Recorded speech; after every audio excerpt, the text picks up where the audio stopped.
নমস্কার, আমি Soma. Diet with সোমাতে আপনাদের স্বাগত।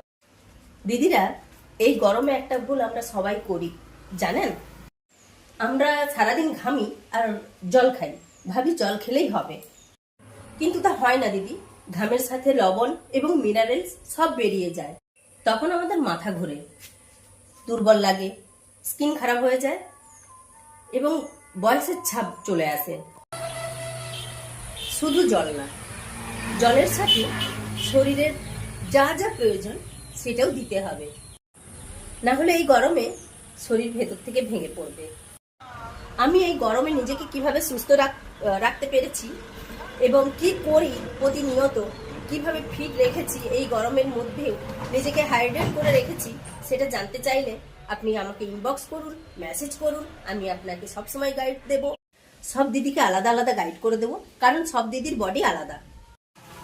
নিজের যত্ন নিন, এই গরমে সুস্থ থাকা সবচেয়ে বড় কথা। আপনারা আর কোন কোন বিষয়গুলো জানতে চান আমাকে কমেন্ট করে জানান। আজ এই পর্যন্ত। টাটা বন্ধুরা, দেখা হচ্ছে পরের কোনো ভিডিওতে।